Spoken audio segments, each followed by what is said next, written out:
Good morning, friends. I hope you're all doing well this week. I hope you've had a blessed week. You know,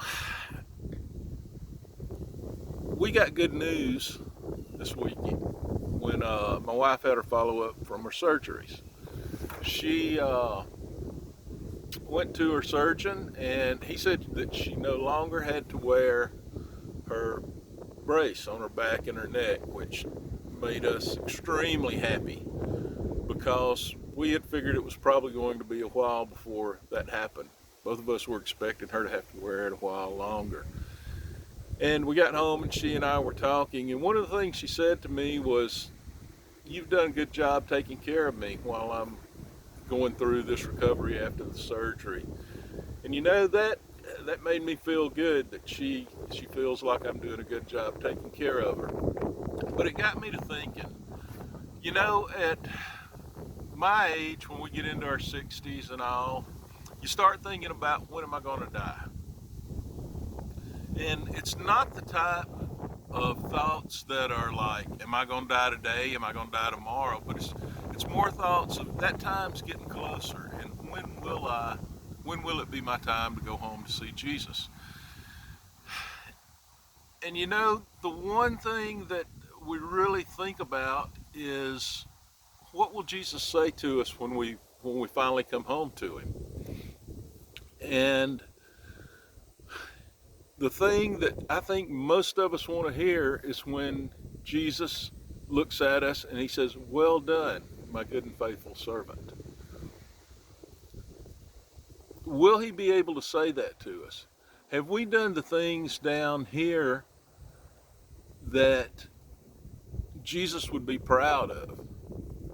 Have we helped the poor? Have we visited the sick? Have we fed those that had nothing to eat? Jesus said that when we do those things for those people, we're doing it for him. Do we recognize those opportunities? Do we spend our time doing those things?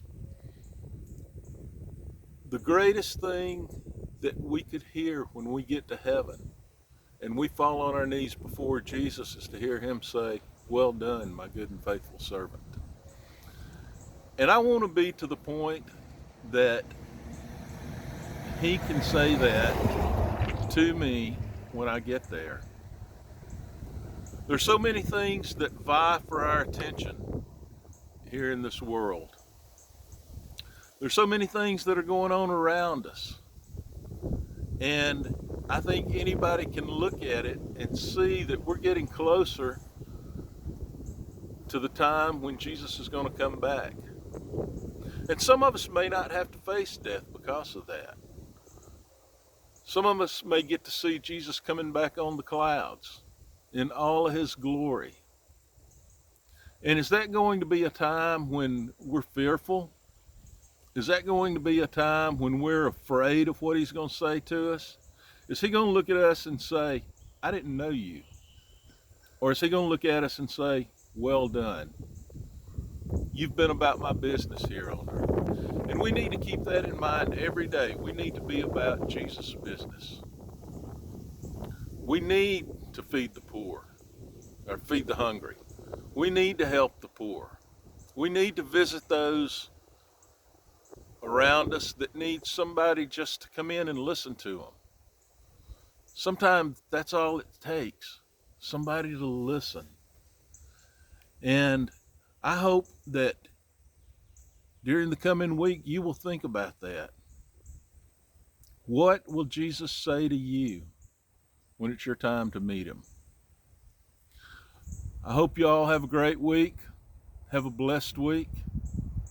And pray for me, and I'll be praying for you. And I look forward to talking to you again next week. Thanks.